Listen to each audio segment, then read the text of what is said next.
अस्सलाम वालेकुम, welcome back to my channel. आज हम देखेंगे सांदन की रेसिपी। ये एक कोकनी डिश है। कोकन साइड में इसे किसी खास मौके पर बनाया जाता है। अक्सर इस डिश को ईद के मौके पर बनाते हैं। इसे अलग अलग तरीके से बनाया जाता है। आज जो हमने सांदन बनाए हैं वो है रवे के सांदन, सूजी वाले सांदन। अक्सर सांदन को चावल से बनाया जाता है। चावल के भी सांदन कैसे बनाते हैं वो हमने अपलोड किया हुआ है। आज हम सूजी के सांदन बना रहे हैं। इसके लिए हमने सारी तैयारियां कर रखी है, तो चलिए इसे बनाना शुरू करते हैं। रवा लिया है 1 किलो, ये पैकेट वाला ही रवा लिया है हमने। इसमें से थोड़ा सा रवा हम जो सांदन के लिए खोई बनाते हैं उसके लिए इस्तेमाल करेंगे। टोटल रवा 1 किलो लिया है। नारियल का दूध हमने लिया है, मेजरिंग कप से ही मैंने प्रॉपर मेजर करके सारी चीज़ें ली हैं। 5.5 कप नारियल का दूध लिया है और 2 कप भैंस वाला दूध लिया है। जितना ज़रूरत हो इस्तेमाल करेंगे। और शक्कर ली है हमने आधा किलो। इंस्टेंट ईस्ट का इस्तेमाल हम इसमें करने वाले हैं ताकि सांदन जो उसका आटा है वो अच्छे से आ जाए। 2 अंडे लिए हैं और नमक 1 चुटकी इस्तेमाल करेंगे। तो इसके लिए सबसे पहले हम इसके खोए बना लेंगे। एक बर्तन में हम नारियल का दूध डाल देंगे। कुछ लोग पान दूध यानी कि पतला वाला दूध इस्तेमाल करते हैं। हमने गाढ़ा ही दूध लिया है, 3.5 कप प्रॉपर मेजरिंग कप से मेजर करके लिया है। और जो रवा है वो लिया है हमने आधा कप रवा इसमें डालेंगे खोए बनाने के लिए। नमक 1 चुटकी डालेंगे और अब फ्लेम को ऑन कर लेंगे और इसे कंटिन्यू हिलाते हुए पका लेंगे। यहाँ मैंने सारी चीज़ें डिटेल में आपको एक्सप्लेन की है ताकि बिगिनर्स को भी बनाने में आसानी हो।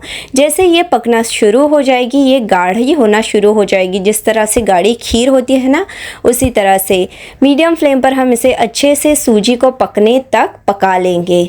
तो देखिए कुछ इस तरह से पकाते हुए ये गाढ़ा हो गया है। जब ये इसका रवा पूरी तरह से पक जाए, जिस तरह से चावल को पकाया जाता है बिल्कुल वैसे ही पका लेना है। उसके बाद मैंने फ्लेम को ऑफ कर दिया और ढक कर 10 मिनट के लिए रख दिया था ताकि जो है इसमें गट्ठे न बने। और ये देखिए जो हमारी खोई है बिल्कुल बनकर तैयार है। अब इसे एक बर्तन में निकाल देंगे ताकि ये ठंडी हो जाए। खुले पर आप इसे फैला के रखिए।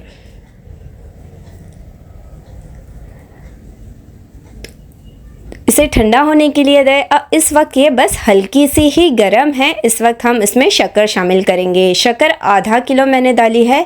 आप अपनी मिठास के हिसाब से कम या ज़्यादा कर सकते हैं। कुछ लोग फीके सांदन पसंद करते हैं, कुछ लोग मीठे। इसे मिक्स कर लेंगे। तो देखिए शक्कर जो है वो घुल गई है। जो खोई होती है उसके हमें गट्ठे बिल्कुल भी नहीं रखना है। अगर कभी कुछ गट्ठे हो जाए तो आपको इस तरह से हाथों की मदद से सारे गट्ठे जो है वो ख़त्म कर देने हैं। अब उसमें 2 अंडे डालेंगे। अंडे डालने के बाद भी हम इसे हाथों से फेंट लेंगे। अंडे डालने से ये जो सांदन है वो काफ़ी टेस्टी बनकर तैयार होते हैं। कुछ लोग अंडे नहीं डालते हैं पर हमने अंडे शामिल किए हैं। अब जो हमने रवा लिया था वो शामिल करेंगे। 1 किलो रवे में से आधा कप ही हमने खोई बनाने के लिए इस्तेमाल किया था और बाकी सारा जो रवा है इस वक्त इसमें डाल देंगे और मिक्स कर लेते हैं। रवे के सांदन जल्दी बन जाते हैं। चावल के सांदन जो है वो बनाने में काफ़ी वक्त लग जाता है। इस वक्त हम उसमें डालेंगे जो भैंस का दूध हमने लिया था वो थोड़ा थोड़ा करके डालेंगे। जितना आप देखिए कलाकर हमने 2 कप टोटल भैंस का दूध डाला था और जो नारियल का दूध है वो थोड़ा थोड़ा करके ही डाला था, पर नारियल का दूध भी हमने 2 कप डाला था। ये जो सांदन का आटा लगाते हैं उसमें 2 कप भैंस का दूध और 2 कप नारियल का गाढ़ा वाला ही दूध डाला है। इसे मिक्स कर लेते हैं। गट्ठे बिल्कुल भी नहीं रखने हैं। ये देखिए आपको गाढ़ा ही कलाना है। और फिर हम इसमें डालेंगे नमक। नमक टेस्ट के अकॉर्डिंग डालना है। याद रहे कि हमने खोई बनाने में भी नमक इस्तेमाल किया था। अब उसमें डालेंगे इंस्टेंट ईस्ट।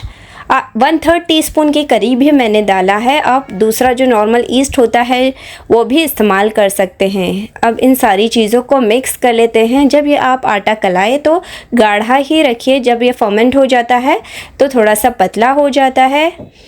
तो बस देखिए इस तरह से इसकी कंसिस्टेंसी होनी चाहिए। अब हम इसे एक बड़े से बर्तन में डाल देंगे क्योंकि ये फूलकर बढ़ जाता है, तो आपको इसे बड़े से बर्तन में ही डालना है। और अब इसे ढक देंगे और किसी गरम जगह पे रख दें ताकि आटा जो है वो जल्दी आ जाए। आटे को आने में कम से कम 4 से 5 घंटे लग जाते हैं। तो ये देखिए 4 घंटे के बाद आप देख सकते हो ये आटा किस तरह से फूल गया है। जब हमने इसे बर्तन में डाला था तो वो नीचे की तरफ थोड़ा सा था, अब ये देखिए फूल के ऊपर आ गया है। जिस तरह से इडली वगैरह का बैटर होता है बिल्कुल उसी तरह से इसे मिक्स कर लेंगे। इस वक्त हम इसमें डालते हैं इलायची पाउडर, आधी टीस्पून ही हम इसमें इलायची पाउडर डालेंगे। आप चाहो तो थोड़ा सा जायफल का पाउडर भी डाल सकते हो और इसे अच्छे से मिक्स कर लेंगे। अगर आपको लगे कि ये ज़्यादा गाढ़ा है, कभी कभी ये ज़्यादा गाढ़ा रहता है, तो आप इस वक्त इसमें नारियल का दूध या भैंस का थोड़ा सा दूध शामिल कर सकते हो। आटे की कंसिस्टेंसी इस तरह की होनी चाहिए। अब सांदन बनाना शुरू करेंगे। तो ये जो सांदन के टाट बोलते हैं, ये कुछ इस तरह के मोल्ड होते हैं, इसमें अक्सर सांदन बनाया जाता है, वो मैंने लिए हैं। इस पर तेल फैला देंगे ताकि जो सांदन है वो नीचे ना चिपके। और अब जो सांदन का आटा है वो इसमें 1-1 चम्मच जितना भरकर डाल देंगे। ज़्यादा ये नहीं डालना है क्योंकि ये फूल जाते हैं। और अब हम इसे पका लेंगे। तो एक तंदूर में मैंने पानी को गर्म कर लिया, उसमें थोड़ा सा नींबू डाल देंगे ताकि जो बर्तन है वो काला ना पड़े।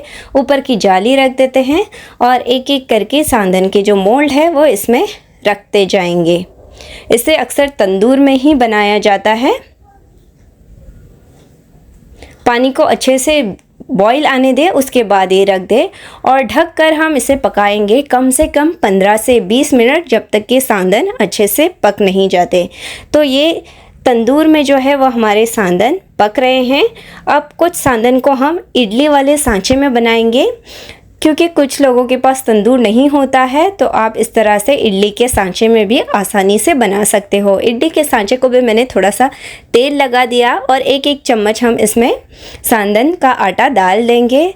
सांदन को अब हम पका लेंगे। तो इडली के बर्तन को हमने पानी डालकर गर्म कर लिया। नीचे अच्छे से बॉईल आने के बाद इडली के ये जो ट्रे है वो रखते जाएंगे और ढक कर इसे भी हम 15 से 20 मिनट सांदन के पकने तक पका लेंगे। अब जो तंदूर में हमने सांदन रखे हैं उसे पकते हुए 15 मिनट हो गए हैं। अब हम इसे चेक कर लेंगे। तो छुरी की मदद से इस तरह से हम चेक कर लेते हैं, छुरी या टूथपिक से। तो जो छुरी है वो पूरी सूखी निकल रही है, मतलब हमारे सांदन जो है वो पक गए हैं। अब इसे खुले पर फैलाकर रख देंगे। कुछ लोग इसे ठंडा होने के लिए, जल्दी ठंडा होने के लिए बर्तन में पानी डालते हैं और फिर ये सांदन के टाट डालते हैं। इसे अच्छी तरह से ठंडा होने देना है और फिर हम इसे निकालेंगे।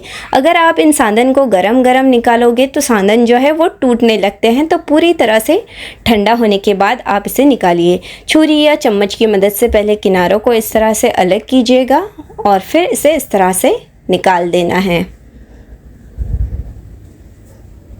ये देखिए ये सांदन कितने हल्के फुल्के बनकर तैयार होते हैं।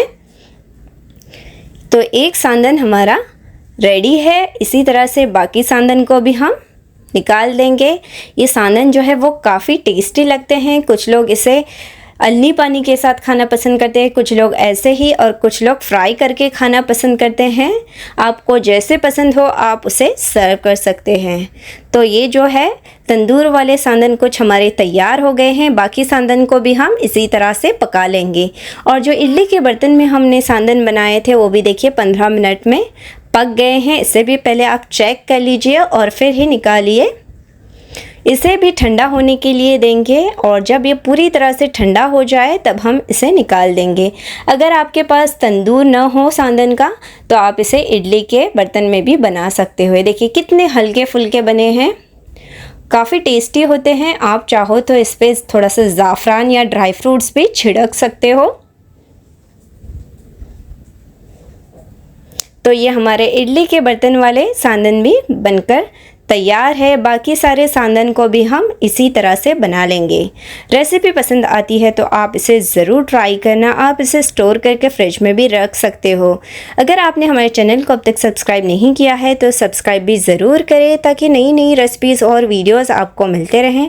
इंशाल्लाह फिर मिलेंगे एक नई रेसिपी के साथ। तब तक के लिए इजाज़त चाहती हूँ। टेक केयर, अल्लाह हाफिज़।